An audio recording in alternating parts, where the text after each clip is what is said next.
A Bíblia em um ano. Uma experiência de encontro com Jesus Cristo, a Palavra de Deus.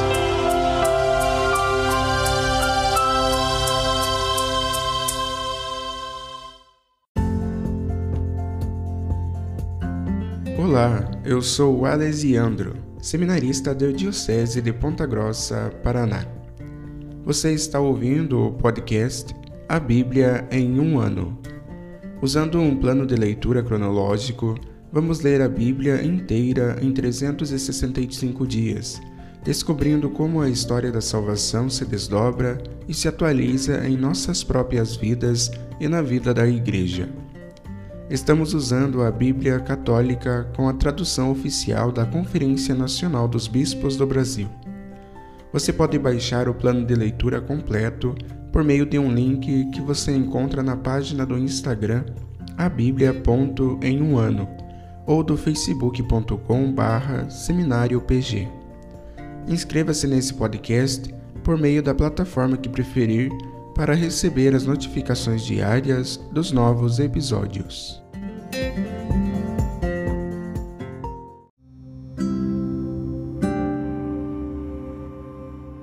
Olá, eu sou o Padre Joel Nalepa, da Diocese de Ponta Grossa, no Paraná.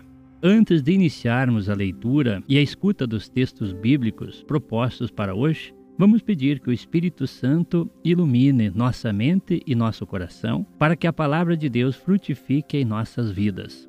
Em nome do Pai, do Filho e do Espírito Santo. Amém. Vindo Espírito Santo, enchei os corações dos vossos fiéis e acendei neles o fogo do vosso amor. Enviai o vosso Espírito, e tudo será criado, e renovareis a face da terra. Oremos. Ó Deus, que instruístes os corações dos vossos fiéis, com a luz do Espírito Santo, fazei que apreciemos retamente todas as coisas, segundo o mesmo Espírito, e gozemos sempre de sua consolação. Por Cristo nosso Senhor. Amém.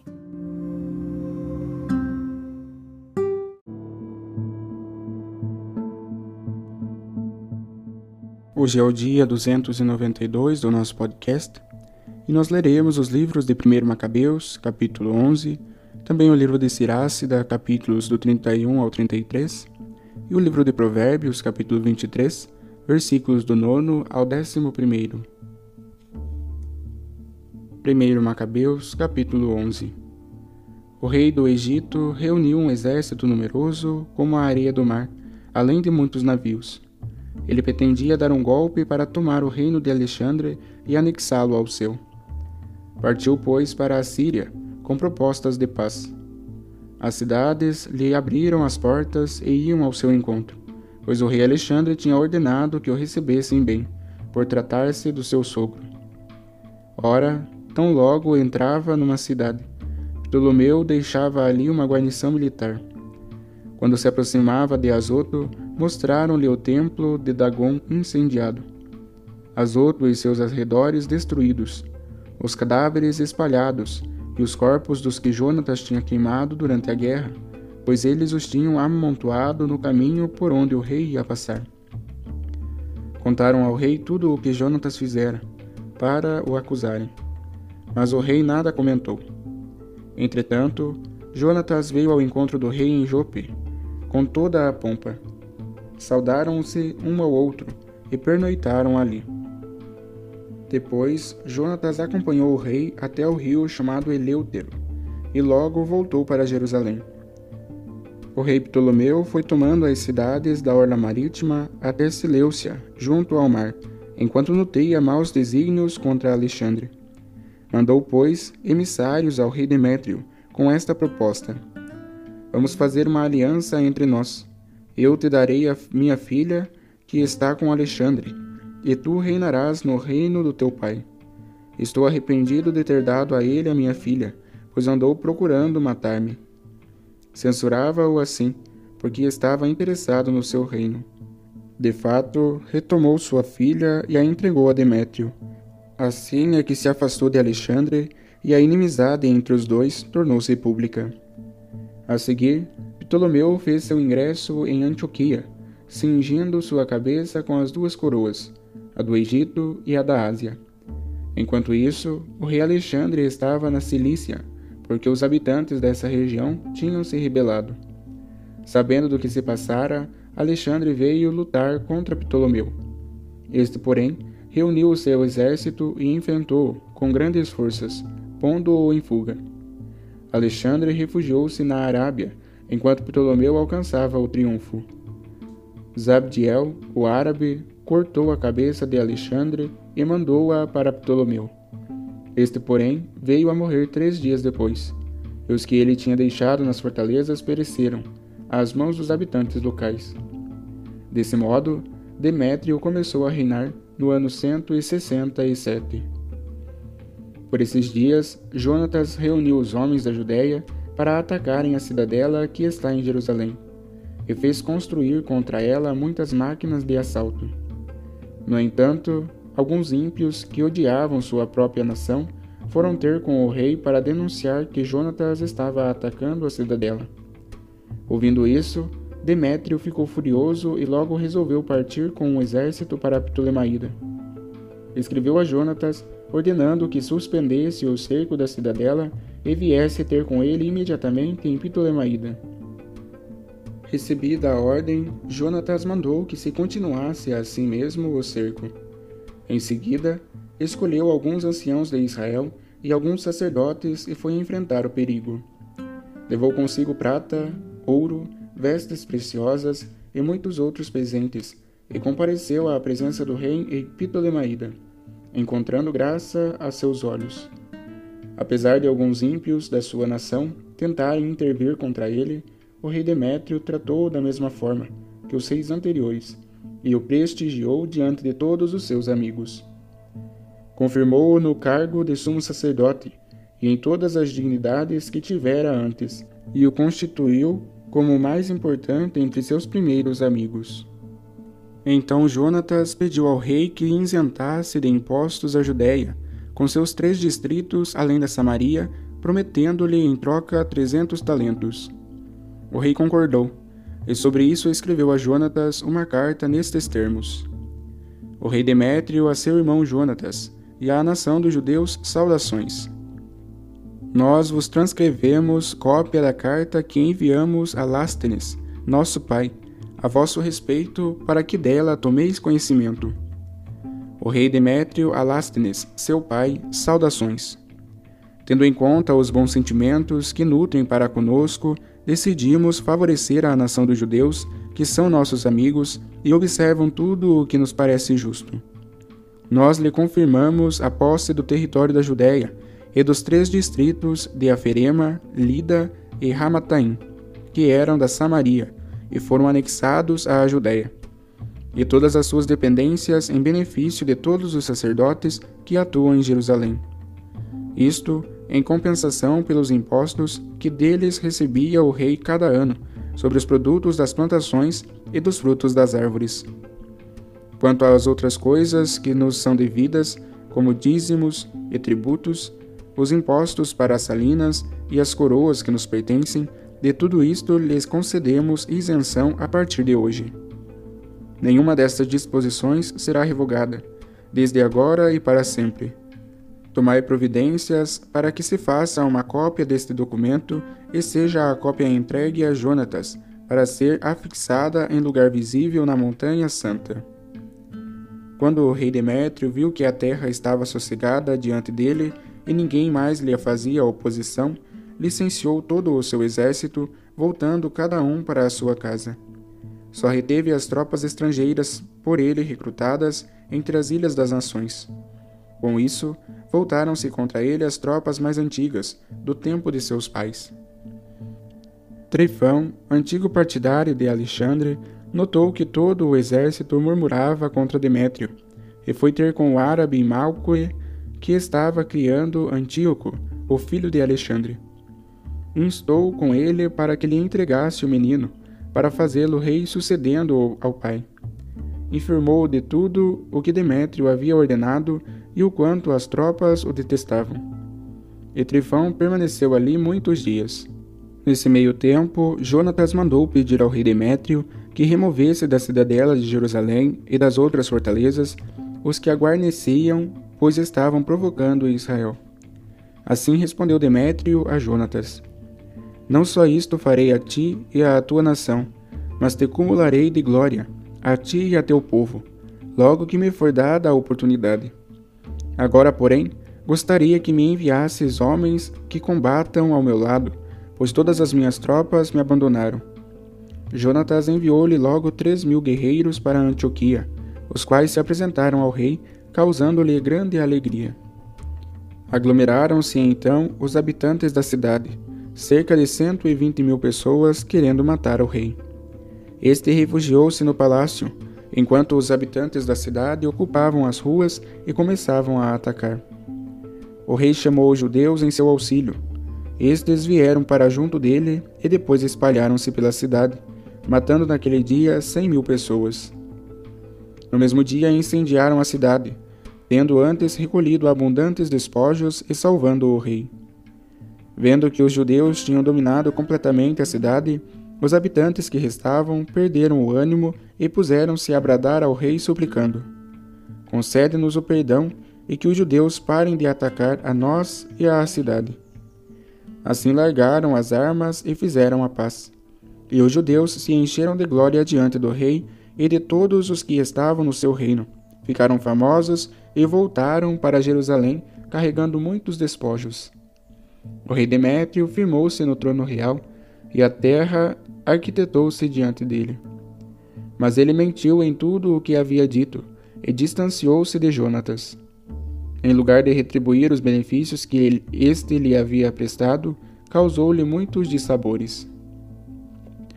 Depois disso, Trifão voltou com Antíoco, ainda adolescente, o qual foi proclamado rei e passou a usar a coroa. Todas as tropas que Demétrio havia dispensado aderiram a ele e passaram a lutar contra o próprio Demétrio, que foi derrotado e teve que fugir. Trifão apoderou-se dos elefantes e tomou a cidade de Antioquia. O jovem Antíoco escreveu a Jonatas nestes termos: Eu te confirmo no cargo de sumo sacerdote, e te entrego a administração dos 4 distritos, além de te contar entre os amigos do rei. Enviou-lhe também objetos de ouro e um serviço de mesa, dando-lhe o direito de beber em taças de ouro, de vestir o manto de púrpura e de usar a fivela de ouro. Nomeou o irmão de Jonatas, Simão, governador do território que vai da descida de Tiro até a fronteira com o Egito. Jonatas partiu, pondo-se a percorrer a região além do rio com as suas cidades, e todo o exército da Síria reuniram-se em torno dele, para auxiliá-lo nos combates. Chegou assim a Ascalon, e a população o acolheu com grande pompa. Dali partiu para Gaza, mas os habitantes da cidade lhe fecharam as portas. Jonatas cercou-a e incendiou o que havia ao redor, depois de saquear tudo. Então os moradores pediram clemência a Jonatas, e ele estendeu-lhes a mão. Tomou, porém, os filhos de seus chefes como reféns, e enviou-os a Jerusalém, enquanto ele próprio atravessava o país até Damasco. Jonatas ouviu dizer que os generais de Demétrio estavam em Cádiz, na Galiléia, com um exército numeroso pretendendo afastá-lo dos negócios do reino. Por isso marchou para enfrentá-los, deixando seu irmão Simão no país. Simão acampou perto de Betzur e começou a atacá-la por muitos dias, conseguindo completar o seu bloqueio. Instalaram então que aceitasse o seu pedido de paz, e Simão concordou. Obrigou-os, porém, a abandonar a cidade e ocupou-a, deixando aí uma guarnição. Enquanto isso, Jonatas e seu exército acamparam perto das águas de Genezar, e de madrugada levantaram-se na planície de Azor.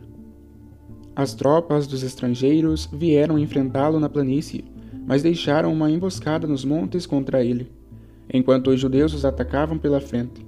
Os que estavam de emboscada saíram dos seus esconderijos e entraram no combate. Todos os homens de Jonatas fugiram, não ficando ninguém senão Matatias, filho de Absalão, e Judas, filho de Calfe, general do seu exército.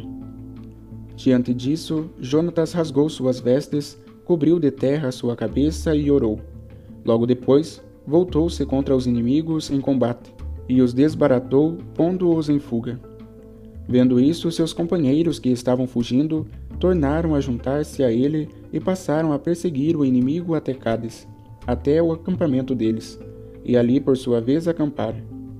Nesse dia pereceram, dentre os estrangeiros, cerca de 3.000 homens, e Jonatas voltou para Jerusalém.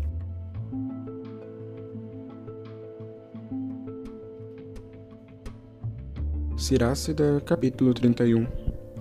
A insônia do rico faz definhar o corpo, e a sua preocupação lhe tira o sono. A preocupação da subsistência afasta o sono, e a doença grave torna o sono instável. O rico labuta para juntar riquezas, e quando repousa, farta-se de suas delícias. O pobre labuta na penúria de sua subsistência, e quando repousa, encontra-se necessitado. Quem ama o ouro não será justificado. Quem persegue o lucro, nele se perderá. Muitos se arruinaram por causa do ouro, e sua perdição se deu na sua frente. Tronco de obstáculo é o ouro dos que tudo lhe sacrificam. Ai daqueles que andam à sua procura, pois todo imprudente será por ele apanhado. Feliz o rico que se conservou sem mancha, que não foi atrás do ouro, e não pôs sua segurança no dinheiro e nos tesouros. Quem é ele para que possamos louvá-lo? Pois fez coisas maravilhosas entre o povo. Quem foi experimentado nesse ponto e se revelou perfeito? Isto será para ele uma glória eterna. Quem pôde transgredir a lei e não a transgrediu, fazer o mal e não o fez? Por isso seus bens foram estabelecidos no Senhor, e toda a Assembleia dos Santos proclamará sua generosidade. Está sentado a uma lauta mesa? Não abras diante dela por primeiro a tua boca, nem digas que abundância de manjares. Lembra-te de que é coisa má o olho cobiçoso, pois ao olho cobiçoso o próprio Deus detesta. Que criatura é mais perigosa do que o olho? Por isso ele verte lágrimas de todas as faces.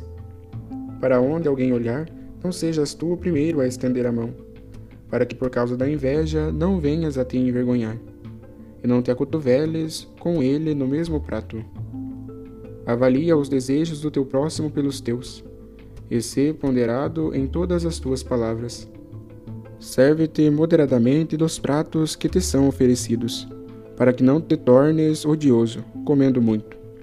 Sê o primeiro a parar, em sinal de boa educação, e não sejas exagerado, para não vires a impressionar mal. Se estás sentado no meio de muitos, não estendas a mão antes deles, nem sejas o primeiro a pedir de beber. Com pouco vinho é suficiente para alguém instruído. Assim, quando te deitares, não sentirás seus efeitos, nem ficarás indisposto. Insônia, cólica e dor de estômago sobrevêm a quem é guloso. Sono saudável, ao contrário, é da pessoa sóbria.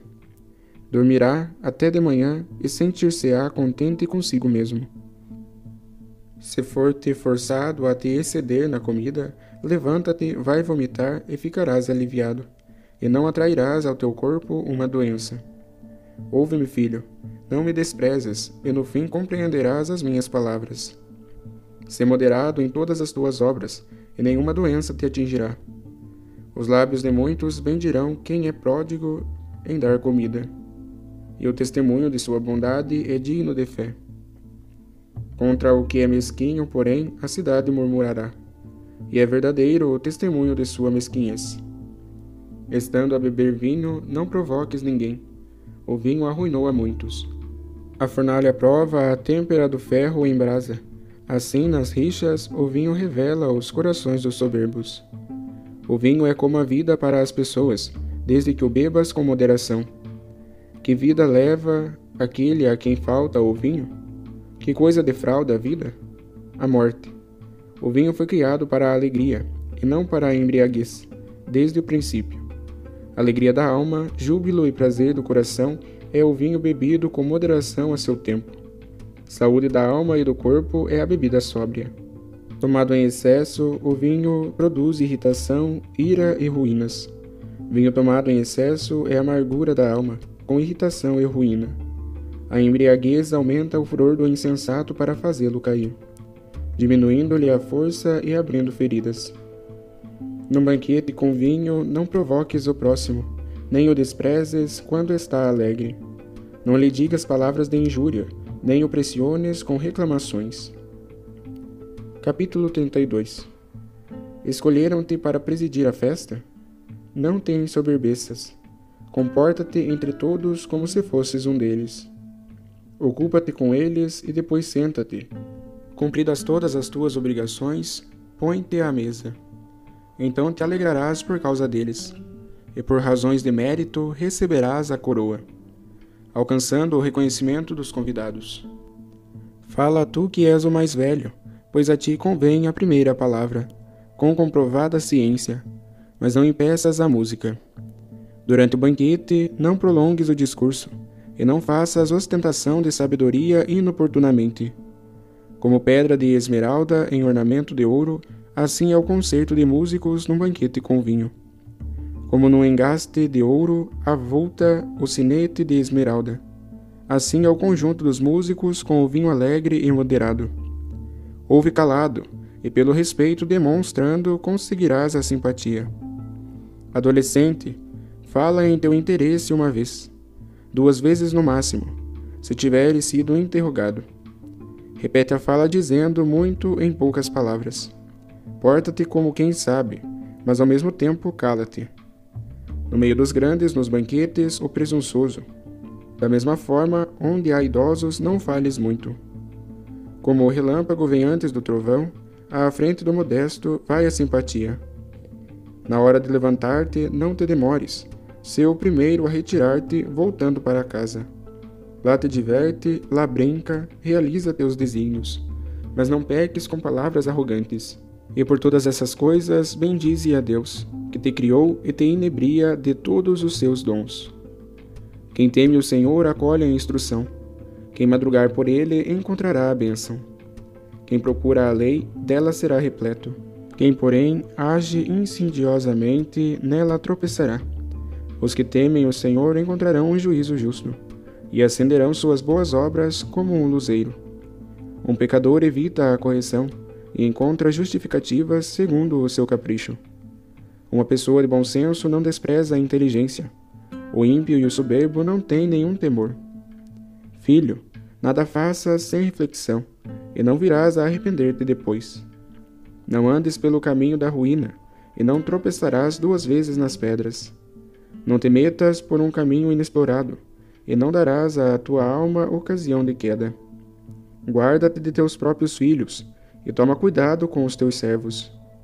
Em tudo o que fazes, confia em ti mesmo, pois também isto é observar os mandamentos. Quem acredita na lei, atende aos mandamentos. Quem confia no Senhor, não sofrerá dano algum. Capítulo 33. A quem teme o Senhor, não sobrevirão males. Antes, Deus o guardará na tentação e o livrará das desgraças. O sábio não aborrece os mandamentos e as normas da justiça, e não se destroçará como navio na tempestade. A pessoa sensata crê na palavra de Deus. Para ela, a lei é tão digna de fé como o oráculo para quem o consulta. Prepara as palavras e serás ouvido no que pedires. Conserva a disciplina e então responderás. Os sentimentos do insensato são como a roda do carro, e seu raciocínio é como o eixo que gira. Amigo zombador é como o garanhão, relincha sobre qualquer um que o monte. Porque um dia é mais importante que outro, se toda a luz do ano vem do mesmo sol? Pela ciência do Senhor foram diferenciados, pois ele é quem distinguiu os tempos e neles os dias festivos. Alguns dentre eles, Deus, o exaltou e engrandeceu, e a outros incluiu no número dos dias comuns. Assim, também todos os seres humanos vieram do mesmo solo, como da terra foi criado Adão. Pela grandeza de sua sabedoria, porém, o Senhor os distinguiu e diversificou os seus caminhos. A alguns abençoou e exaltou, a alguns santificou e aproximou de si, a outros amaldiçoou e humilhou, e os removeu de suas posições. Como a argila está nas mãos do oleiro, para que a molde, e dela disponha a seu bel prazer, assim o ser humano está nas mãos de quem o fez, o qual o recompensará segundo o seu julgamento. Em face do mal está o bem, e em face da morte a vida. Assim também, em face do justo está o pecador. Considera assim todas as obras do Altíssimo, duas a duas, uma diante da outra. Quanto a mim, fui o último a continuar acordado, como quem cata uvas atrás do vindimadores. Pela bênção de Deus, eu também me adiantei, e como quem vindima, enchi o meu lugar. Vede que não trabalhei só para mim, mas para todos os que buscam a instrução. Ouve-me, pois, ó grandes do povo, e vós, dirigentes da Assembleia, prestai-me ouvidos. Ao filho e à mulher, ao irmão e ao amigo, nos dês poder sobre ti durante a vida, e não entregues a outro as tuas posses, para não suceder que te arrependas e tenhas de pedi-las de volta. Enquanto ainda vives e respiras, não te entregues ao poder de ninguém, pois é melhor que os filhos peçam a ti, do que tu mesmo teres de olhar para as mãos deles. Em todas as tuas obras mantenha a autoridade, para que não manches a tua reputação. No dia em que terminar o curso de tua vida, por ocasião de tua morte, então distribui a tua herança. Para o asno, forragem, vara e carga, para o servo, pão, disciplina e trabalho. Executa o trabalho por meio do servo, e encontrarás descanso. Deixa-lhe as mãos livres, e ele procurará a liberdade. Canga e correia fazem dobrar o pescoço. Tarefas frequentes mantêm o servo submisso. Para o servo malévolo, tortura e grilhões, manda-o ao trabalho, para que não fique ocioso, pois a ociosidade já ensinou muita maldade. Aplica-o ao trabalho, pois tal lhe convém. Se não atender, submete-o com grilhões. Entretanto, não cometas excessos contra ninguém, e nada faças de grave contra o direito. Se tens um servo só, estima-o como a ti mesmo, pois precisarás dele como de ti. Se tens um servo só, trata-o como a um irmão, para que não te indisponhas contra teu próprio sangue. Se o tratares mal sem motivo, ele te fugirá. Se levantando-se afastar-se de ti, não saberás por qual caminho procurá-lo.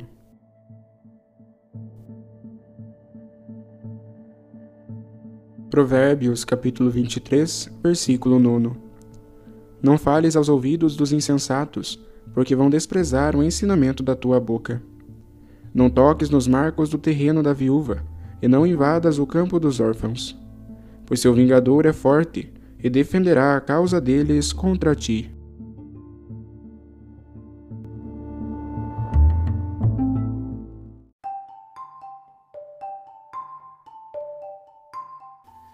Olá, eu sou o Padre Jaime Roça, da Diocese de Ponta Grossa, no Paraná. Estamos acompanhando a leitura da Bíblia em um ano. Hoje ouvimos a leitura do capítulo 11 do primeiro livro dos Macabeus, os capítulos 31 a 33 do livro do Eclesiástico e alguns versículos do livro dos Provérbios. No capítulo 11 do primeiro livro dos Macabeus, ouvimos a continuidade da história do povo judeu e sua caminhada. Tal história se confunde entre ações de caráter religioso e político. Destaca-se neste capítulo a figura já mencionada de Jonatas, irmão de Judas Macabeu. Disputado por dois reis que queriam estabelecer aliança com ele, fazem-lhe proposta de aliança.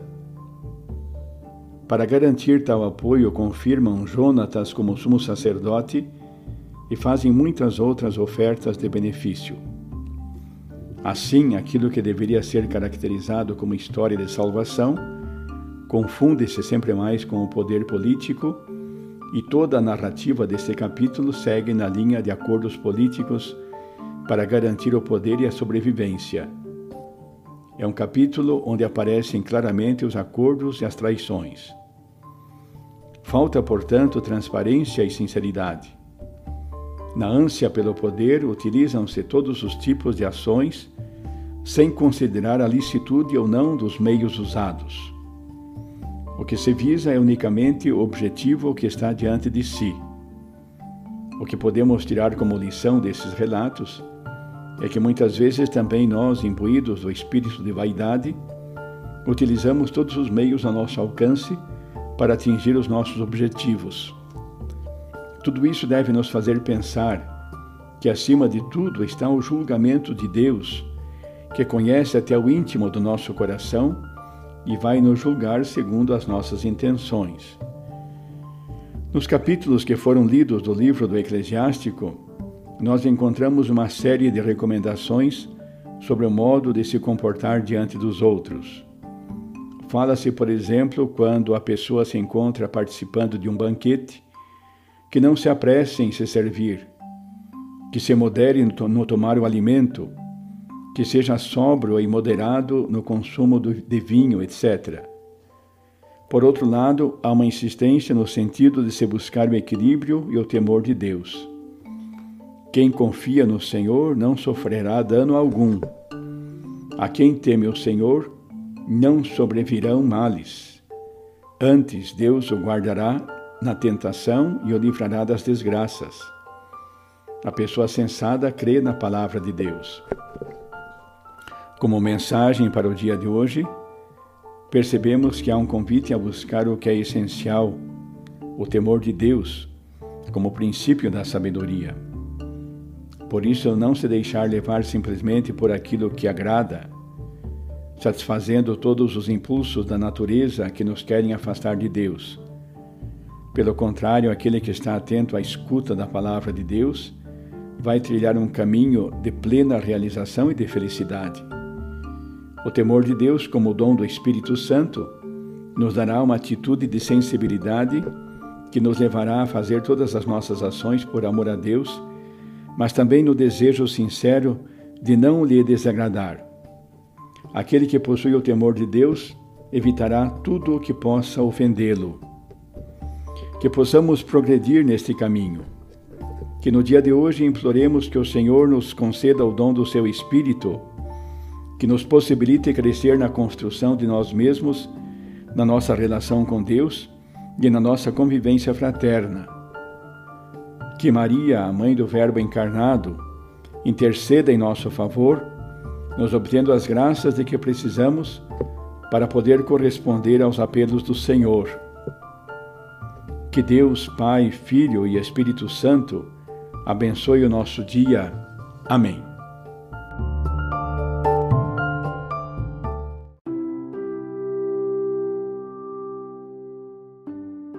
Querido irmão, querida irmã, após a leitura e a meditação da Palavra de Deus contida na Sagrada Escritura, peçamos que o Espírito Santo inspire as nossas ações a partir do mistério de Jesus Cristo, o Verbo encarnado. Oremos.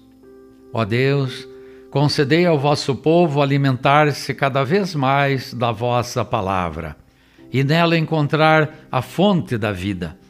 Por nosso Senhor Jesus Cristo, vosso Filho, na unidade do Espírito Santo. Amém. Quem vos fala é Dom Sérgio, bispo da Diocese de Ponta Grossa, no Paraná. Que desça sobre vós a bênção de Deus Todo-Poderoso, Pai e Filho e Espírito Santo. Amém.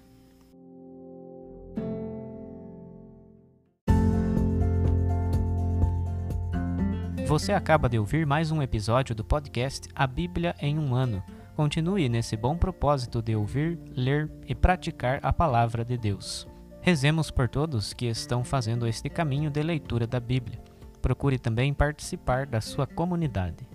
A permissão para uso do plano de leitura The Bible in a Year com Padre Mike Schmitz e Jeff Kevins foi concedida por Ascension. A versão original pode ser baixada em ascensionpress.com. Todos os direitos desse plano estão reservados à Ascension. Os demais conteúdos do podcast não são criados, revisados ou apoiados por Ascension.